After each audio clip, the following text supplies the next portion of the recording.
Hello everyone. आपका knowledge tank YouTube channel में आपका हार्दिक स्वागत है। आज हम राजपूत काल, जो कि 7वीं से 11वीं शताब्दी तक माना जाता है, राजपूत काल कहलाता है, तो इस पर हम चर्चा करेंगे। और इस पाठ के अंत में जो अभ्यास प्रश्न हैं उन पर चर्चा करेंगे, और साथ में महत्वपूर्ण तथ्य और कुछ नोट्स जो कि आपके आने वाली कंपटीशन, चाहे पैट हो चाहे अन्य कंपटीशन एग्जाम हो, उसमें हेल्पफुल होंगे। तो चलिए शुरू करते हैं। सम्राट हर्ष की मृत्यु 647 647 ईस्वी में हुई, और उसके बाद भारत में एक शक्तिशाली केंद्रीय शक्ति का अभाव हो गया। केंद्रीय शक्ति के अभाव में छोटे छोटे राज्यों का उदय हुआ। यानी जब कोई शक्तिशाली राजा नहीं हुआ तो छोटे छोटे राज्य का उदय हुआ, छोटे छोटे राजा का उदय हुआ, और इन सभी राज्यों के जो संस्थापक थे प्रायः कौन थे? सब राजपूत थे। ये छोटे छोटे जो राज्य बन गए। और ये जो इम्पोर्टेंट लाइन है कि राजपूत जो है अपनी सत्ता के लिए, सत्ता का मतलब गद्दी के लिए, आपस में क्या करते थे? संघर्ष का मतलब लड़ाई करते रहते थे। ये इनका सबसे ये मेन पॉइंट है कि ये छोटे छोटे राज्यों का जो उदय हुए इसलिए हुआ है कि ये जो है आपस में क्या करेंगे? आपस में लड़ेंगे। तो अब हम देखते हैं राजपूतों की उत्पत्ति कैसे हुई। तो आप नोट्स बनाते जाइए, वीडियो को रोकिए और नोट करते जाइए कि राजपूत राजवंशों का उदय 7वीं शताब्दी से ही दिखाई देता है।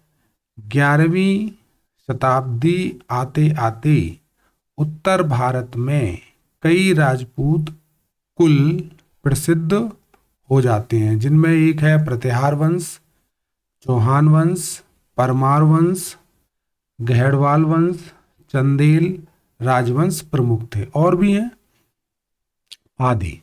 प्राचीन भारतीय समाज जो धीरे धीरे मध्यकालीन, यानी आपकी जो हिस्ट्री है ये मध्यकालीन कहलाएगी, मध्यकालीन समाज में बदला। इसका मुख्य कारण था कि भूमि अनुदान की प्रथा। वेतन और पारिश्रमिक की जगह, वेतन जैसे जब नौकरी करता है उसको वेतन मिलता है, और जो पारिश्रमिक का भी मतलब वही है दिहाड़ी, की जगह बड़े पैमाने पर भूमि का अनुदान मिलने लगा था। इसमें राजा को यह सुविधा थी कि करों की वसूली करने और शांति व्यवस्था बनाए रखने का जो भार है वो अनुदान प्राप्त करने वालों के ऊपर चला जाता था। तो शांति व्यवस्था और करों की वसूली के लिए जो अनुदान जो प्राप्त करता था उन पर चला जाता था। तो इससे क्या हुआ?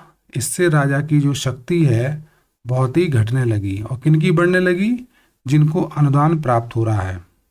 तो ऐसे ऐसे जो क्षेत्र हो गए अब जहाँ पर राजा की शक्ति घटने लगी, और उस एरिया के जो भी अनुदान प्राप्त करने वाले थे वो राजा के नियंत्रण से, कंट्रोल से दूर हो गए। यानी राजा का कंट्रोल अब उन पर नहीं था। तो अब इसका फलस्वरूप का मतलब रिजल्ट क्या हुआ कि राजा के अधिकार क्षेत्र को अब वो क्या करने लगे? हड़पते हुए भूस्वामी उदित हुए। यानी जो राजा के क्षेत्र को हड़प लिया, और जो जो भूस्वामी थे जिनको भूमि मिल रही थी, दान मिल रहा था भूमि का, अब वो भूमि शासक बन गए। और यही जो क्या कहलाए, ये राजपूत कहलाए। समझ में आया राजपूत की उत्पत्ति कैसे हुई? राइट। अब राजपूत संस्कृत शब्द राजपुत्र का बिगड़ा हुआ रूप है। यानी राजपूत संस्कृत शब्द है राजपुत्र, संस्कृत शब्द हुआ राजपुत्र, उसका बिगड़ा रूप है राजपूत।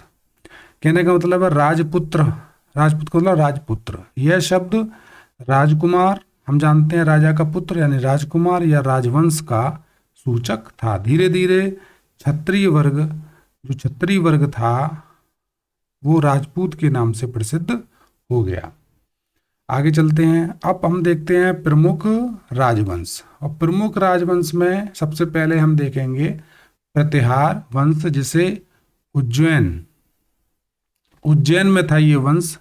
प्रतिहार वंश में नागभट्ट प्रथम शासक हुआ, जो कि 730 ईस्वी से 756 ईस्वी तक रहा। उसके बाद वत्सराज 778 से 805, नागभट्ट द्वितीय सेकंड 805 से 833 ईस्वी तक रहा। मिहिरभोज ये पावरफुल शासक था इस वंश का, जो 836 से 882 ईस्वी तक रहा। महेंद्रपाल 885 ईस्वी से 910 ईस्वी तक प्रतिहार वंश के ये शासक थे, जिसमें मिहिरभोज पावरफुल और शक्तिशाली था। इस वंश को गुर्जर प्रतिहार वंश भी कहते हैं, यानी इसका एक दूसरा नाम है गुर्जर प्रतिहार वंश भी कहते हैं। इस वंश का फर्स्ट जो शक्तिशाली पावरफुल शासक जो हुआ वो था नागभट्ट प्रथम। ये है नागभट्ट प्रथम, नोट करेंगे। इन्होंने प्रतिहारों का राज्य विस्तार किया, साथ ही साथ अरबों को सिंधु से आगे बढ़ने से रोक दिया। यानी जो अरब थे, अरबों को इन्होंने क्या करा, सिंध से आगे बढ़ने से रोक दिया। प्रतिहार शासक महेंद्रपाल के दरबार में सुप्रसिद्ध रचनाकार राजशेखर निवास करते थे। यानी प्रतिहार शासक थे जो महेंद्रपाल, इनके दरबार में एक रचनाकार थे राजशेखर, जो कि इसमें निवास करते थे। अगले वंश पर आते हैं, गहेड़वाल वंश। इसमें जो है चंद्रदेव, जो कि 1080 से 1085 तक। अगले शासक हैं गोविंद चंद, अगले शासक हैं विजय चंद और फिर जयचंद। ये गहेड़वाल वंश के शासक हैं। आप इनके कहाँ से लेके कहाँ तक ये वंश रहा, ये आप नोट करते जाएंगे। अब गहेड़वाल वंश, जिसे यानी कन्नौज में था, इस वंश के जो संस्थापक थे वो चंद्रदेव थे। इन गहेड़वालों ने कन्नौज को अपनी राजधानी बनाया। कन्नौज को क्या बनाया इन्होंने, अपनी राजधानी बनाया। और जबकि काशी इनकी दूसरी राजधानी थी। और इनकी ये इंपॉर्टेंट क्वेश्चन हो गया, नोट करेंगे कि गहेड़वाल जो वंश, इनकी पहली राजधानी कन्नौज थी और काशी जो है उनकी दूसरी राजधानी थी। ये एमसी क्वेश्चन में ऐसे क्वेश्चन आ सकते हैं। इस वंश के शासक गोविंद चंद ने अनेक तुर्क आक्रमण को विफल कर दिया था। यानी तुर्क उस समय जब आक्रमण करने के लिए आए, तो जो उस वंश के जो शासक थे गोविंद चंद, उन्होंने इनके अनेक तुर्क जो थे उनको विफल कर दिया। इस वंश का जो अंतिम शासक था वो जयचंद था। ये जयचंद है इस वंश का आखिरी शासक। इसको मोहम्मद गौरी ने एक युद्ध था चंद्रावर के युद्ध में पराजित किया था। तो ये नोट करेंगे कि गहेड़वाल वंश का आखिरी राजा जयचंद था, जिसे मोहम्मद गौरी ने चंद्रावर के युद्ध में पराजित किया था। आगे चलते हैं। वीडियो कैसी लगी कमेंट्स में आप शेयर कीजिएगा। अब हम इसके नक्शे को देखेंगे। ये राजपूत कालीन उत्तर भारत 7वीं से 11वीं शताब्दी तक ये मैप है। इसमें है ये बताया गया है कि यहाँ पर ये, और देखिए जूम करें हम, आपको नक्शा आपने देख लिया। ये जो है, ये आप देख रहे हैं, ये इस एरिया में चंदेल हैं, राइट, और ये है परमार, ठीक, ये प्रतिहार, ये गहेड़वाल। तो इस तरह के ये छोटे छोटे से ये फैले हुए हैं। ये जो हैं सब उत्तर भारत की तरफ हैं, जो कि क्या कहलाएंगे, ये सब राजपूत काल कहलाएगा, राइट। अब हम देखते हैं आगे।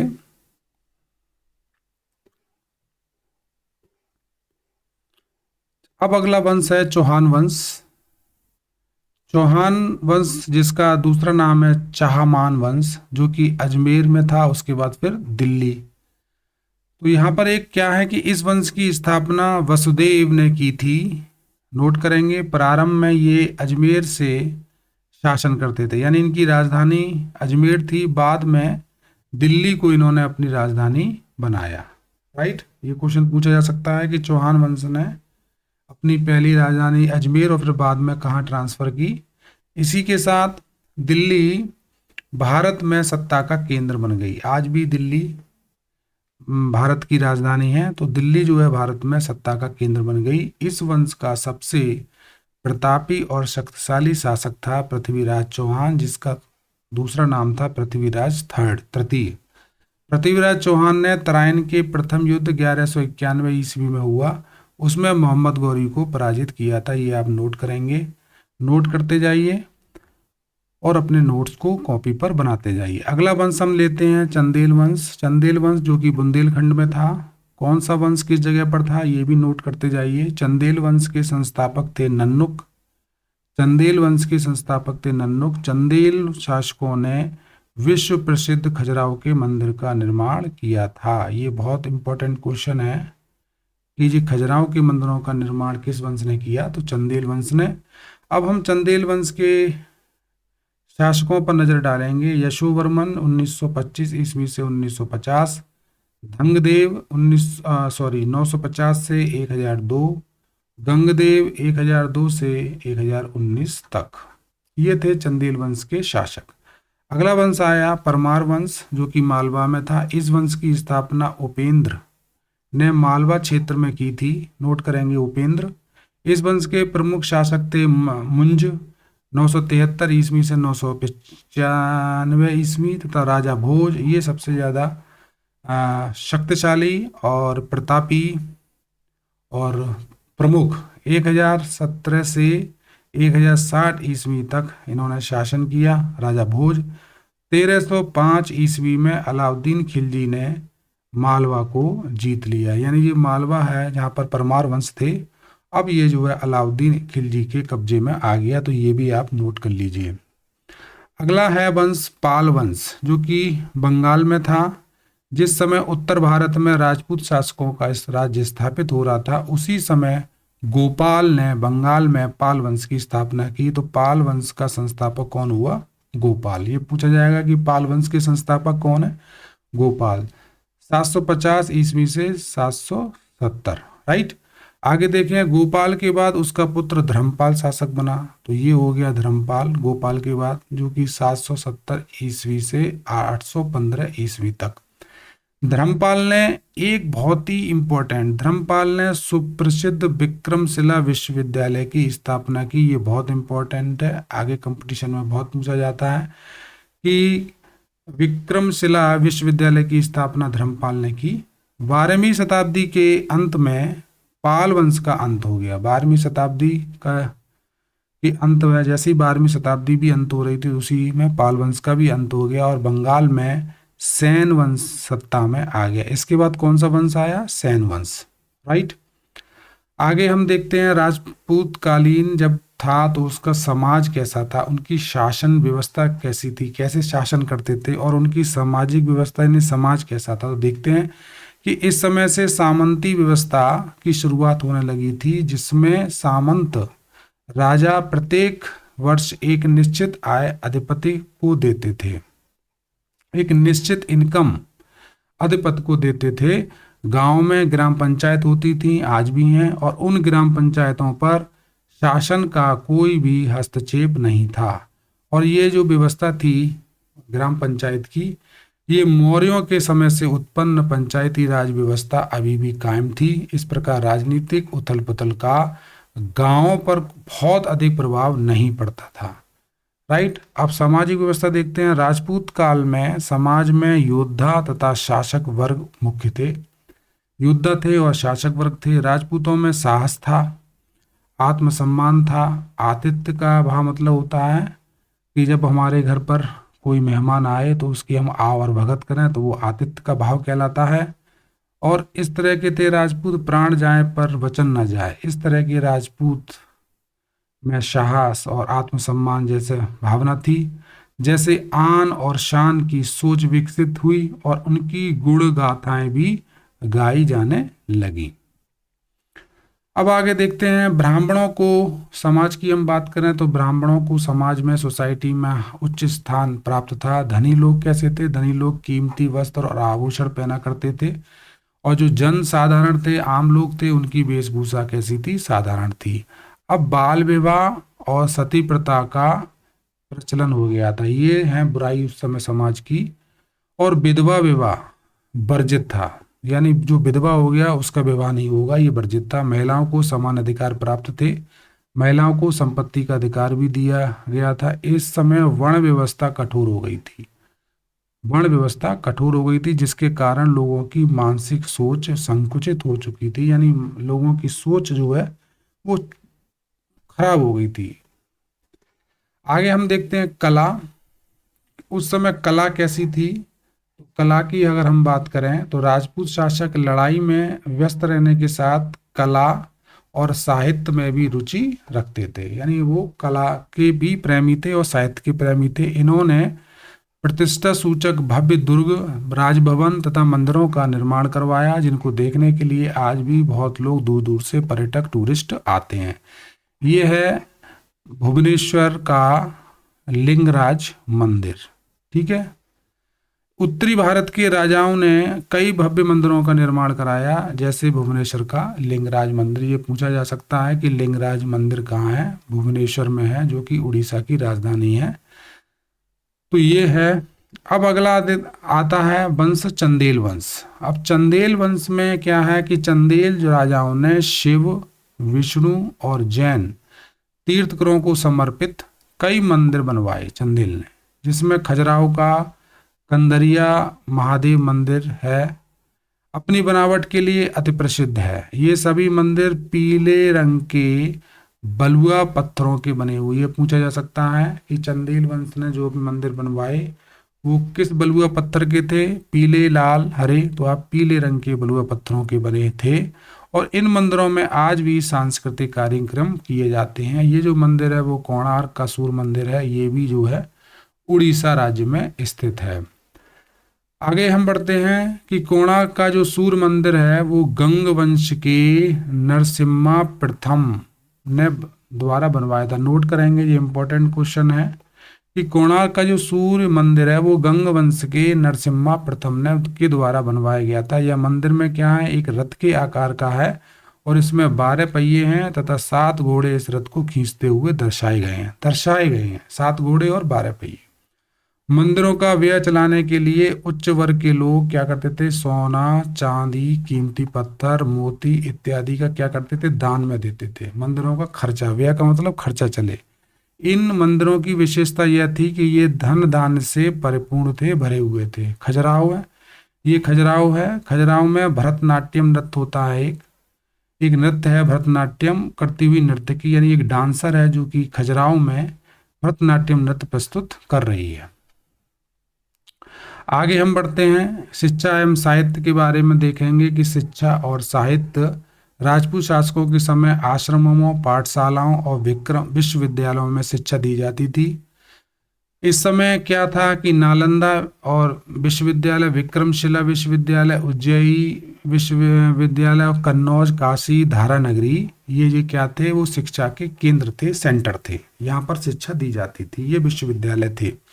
इसी काल में नाटक, काव्य एवं ग्रंथ लिखे गए, जैसे राजशेखर ने लिखी बाल रामायण, भारवी ने लिखी किरात अर्जुनियम, माघ ने लिखी शिशुपाल वध, ये नाटक था। कल्लण ने लिखी राजतरंगिणी, ये ऐतिहासिक जो है ग्रंथ है, मतलब ग्रंथ है। और जयदेव ने लिखा गीत गोविंद, ये काव्य है, जो कि किस भाषा में है? संस्कृत भाषा में लिखे गए। इसी काल में क्षेत्रीय भाषाओं जैसे हिंदी, बंगाली, मराठी, उड़िया, गुजराती आदि में भी क्या लिखे गए? ग्रंथ लिखे गए। उदाहरणार्थ चंद्रवरदाई ने एक रचना लिखी पृथ्वीराज रासो, जो कि वीर गाथा है। क्या है इसमें? वीर गाथा है। और काव्य हिंदी में इसको लिखा गया है। ठीक। अब हम देखते हैं मंदिर निर्माण। मंदिर कैसे थे उत्तर की और दक्षिण की? तो मोटे तौर पर मंदिर का निर्माण 2 शैलियां थी, एक उत्तर भारत की शैली और एक दक्षिण भारत की। मंदिर उत्तर भारत के ऐसे थे ऊपर, और ये थे दक्षिण भारत के मंदिर। तो हम इसको समझते हैं कि उत्तर भारतीय शैली को कहते हैं नागर शैली, तो ये नागर शैली का मंदिर है। और दक्षिण भारत की शैली को कहते हैं द्रविड़ शैली, ये द्रविड़ शैली का मंदिर है। तो इसमें भेद क्या है, अंतर क्या है? मुख्यतः है कि मंदिर के अगर हम शिखर पर जाएं, ये शिखर दिए हुए हैं, ये भी शिखर है, तो शिखर को अगर आप देखें तो इसमें अंतर मिलेगा आपको। उत्तर भारतीय शिखरों का जो आकार होगा वो टेढ़ी रेखाएं होंगी। ये रेखाएं आप देख रहे हैं, ये सब टेढ़ी हैं, तो टेढ़ी रेखाएं से घिरी हुई ठोस, ये ठोस जो है मीनार की भांति रहता है और मध्य में क्या है, खुला हुआ, और ऊपर क्या होता है, एक बिंदु। ये ऊपर जो है एक बिंदु पर आकर जो है समाप्त हो जाता है, जैसे लिंगराज मंदिर भुवनेश्वर। अब दक्षिण भारत की हम देखें, इसको आप देखिए कि ये पिरामिड की तरह है, जो कि नीचे से चौड़ा है फिर ऊपर कम होता हुआ ये इस तरीके का जाके एंड होगा।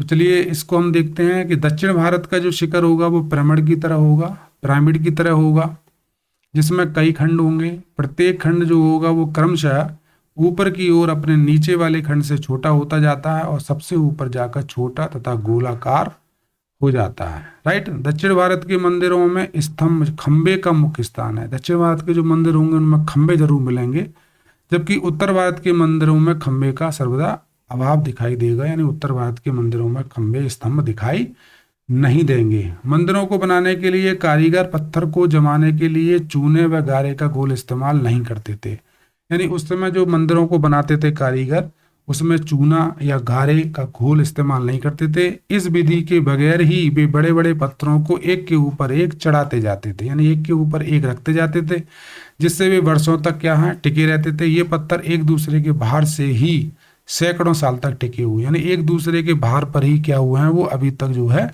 टिके हुए हैं। इसे भी जानिए, बंगाल का एक सैन वंश था, सामंत सैन ने सैन वंश की स्थापना की थी। सैन वंश की स्थापना किसने की थी? सामंत सैन ने। बल्लाल सेन, लक्ष्मण सेन इस वंश के अन्य प्रमुख शासक थे। और भी शासक थे, लेकिन प्रमुख की बात की है बल्लाल सेन और लक्ष्मण सेन। सेन शासनकाल में संस्कृत साहित्य का अधिक विकास हुआ, यानी संस्कृत में किताबें लिखी गई। इसी काल किताबें को मतलब मेरा ये है कि उसमें दस्तावेज संस्कृत भाषा में लिखे गए। और जयदेव ने प्रसिद्ध गीत गोविंद की रचना की। जयदेव ने लिखा गीत गोविंद। ठीक, अब हम देखते हैं, ये अभ्यास हैं। अब अभ्यास के हम जो आंसर हैं वो हमने लिखे हैं, वो आप एक बार देख लीजिए जल्दी से। खजुराहो के मंदिर किस वंश के शासकों ने बनाए थे? खजुराहो के मंदिर चंदेल वंश के शासकों ने बनवाए थे। नरसिम्हा प्रथम ने कौन सा मंदिर बनवाया? तो कोणार्क का जो सूर्य मंदिर है वो नरसिम्हा प्रथम ने बनवाया। चंदावर का युद्ध किसके बीच हुआ? तो चंद्रावर का युद्ध मोहम्मद गौरी और कन्नौज के राजा जयचंद के बीच हुआ, जिसमें जयचंद की हार हुई। अब अभी हमने चर्चा की कि राजपूत काल में शिक्षा के मुख्य केंद्र कौन कौन से थे? तो राजपूत शासकों के समय में आश्रमों, पाठशालाओं और विश्वविद्यालयों में शिक्षा दी जाती थी। इस समय नालंदा, विक्रमशिला, उज्जैनी, काशी और धारा नगरी प्रमुख शिक्षा केंद्र थे। पांचवा क्वेश्चन है कि उत्तर भारत में राजपूतों के राजनीतिक महत्व का उल्लेख कीजिए। उत्तरी भारत में राजपूत या राजपुत्र नामक क्षत्रिय वर्ग उदित हुआ। परमार, चौहान, चंदेल और सोलंकी, गढ़वाल वंश आदि अग्निकुंड से निकले क्षत्रिय माने गए। इनमें परस्पर झूठी शान, प्रतिष्ठा और प्रभुत्व के लिए युद्ध होते रहते थे, आपस में ये लड़ते रहते थे। उनमें पारस्परिक एकता नहीं थी, ये एक दूसरे को झुकाने के लिए युद्ध करते थे। बड़े केंद्रीय शासन का अभाव था, यानी कोई बड़ा राजा नहीं था जो पूरे भारत पर को एक करके शासन करे। स्थानीय मुद्दे और स्थानीय का मतलब लोकल, स्थानीय जो सोच और स्थानीय भाषा अधिक प्रबल हो गई और लोगों की सोच संकुचित हो गई, यानी सिकुड़ गई। अपने बहुत ज़्यादा ना सोच के बहुत ही नैरो माइंडेड हो गए।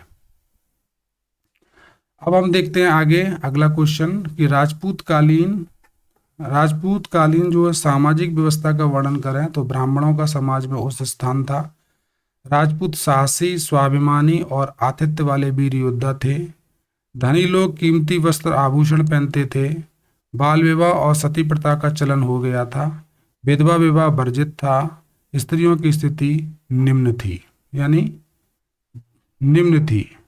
कठोर और वर्ण व्यवस्था कठोर हो गई थी, लोगों की सोच संकुचित हो गई थी।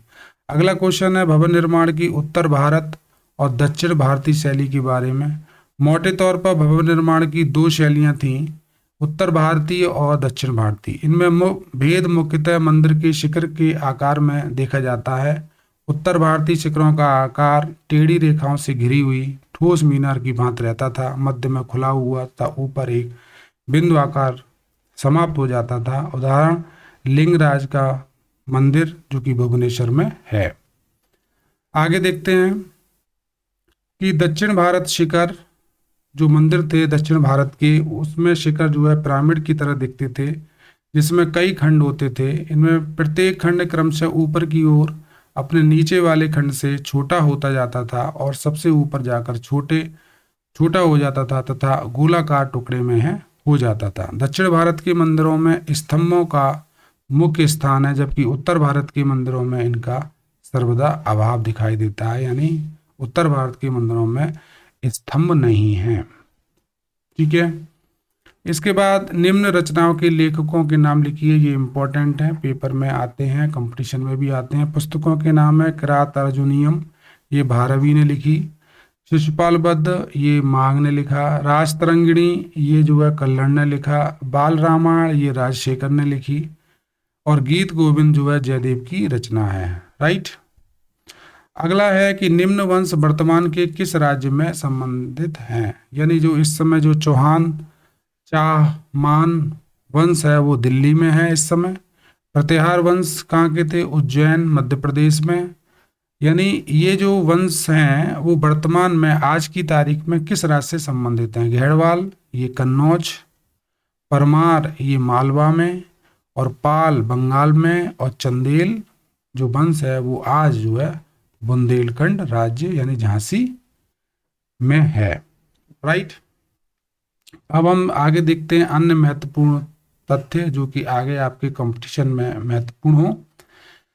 7वीं से 12वीं शताब्दी तक का काल राजपूत काल कहलाता है। राजपूत वंश ने भारत के उत्तर भाग नॉर्थ पर शासन किया था। राजस्थान है, दिल्ली है, पंजाब है, मध्य प्रदेश है, बंगाल है, इन पर इन्होंने शासन किया। उत्तर भारत के उत्तर में मिहिर भोज ने अपनी राजधानी कन्नौज बनाई थी। यह विष्णु भक्त था। इसने विष्णु के सम्मान में आदि वराह की उपाधि ग्रहण की थी। ठीक। प्रतिहार वंश का जो अंतिम राजा था वो यशपाल था। ये भी इंपॉर्टेंट क्वेश्चन है। राइट।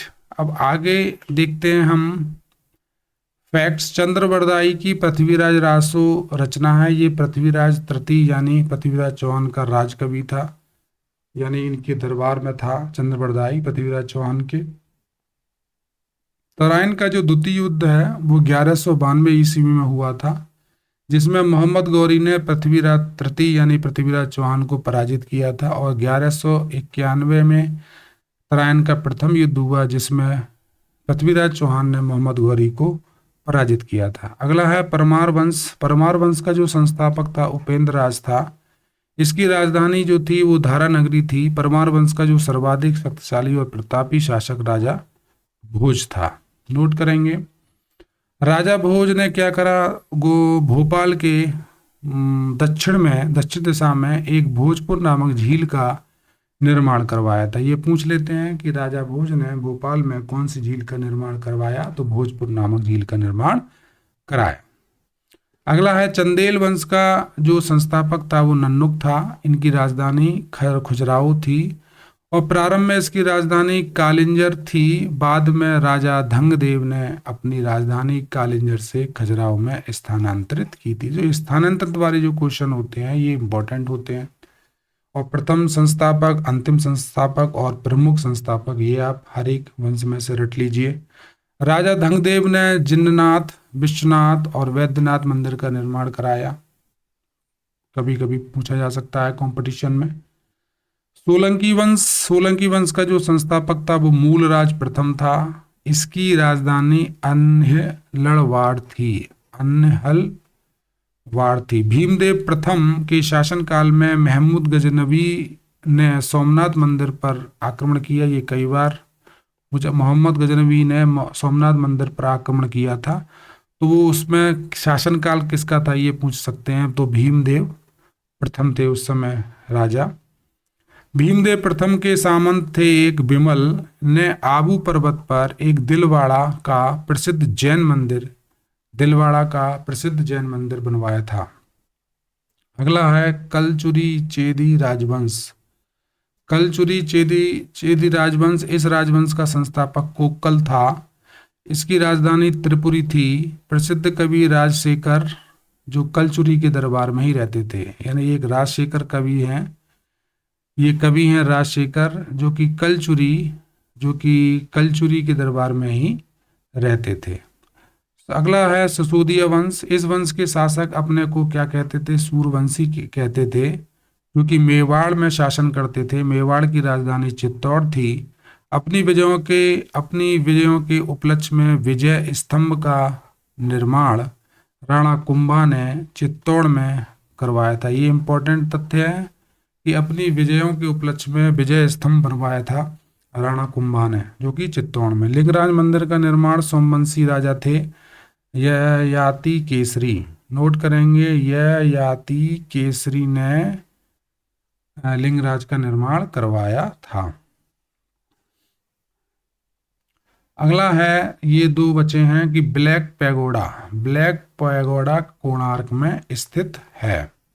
गीत गोविंद के रचनाकार जयदेव हैं और ये लक्ष्मण सेन की सभा को अलंकृत करते थे। गीत गोविंद जो की रचनाकार जो हैं जयदेव हैं, जो कि लक्ष्मण सेन की दरबार में ये रहते थे। तो आई होप कमेंट्स में लिखिए वीडियो कैसी लगी। राजपूत काल आई होप आपको समझ में आया होगा। आज के लिए इतना ही, मिलते हैं अगली वीडियो में। Thank you very much.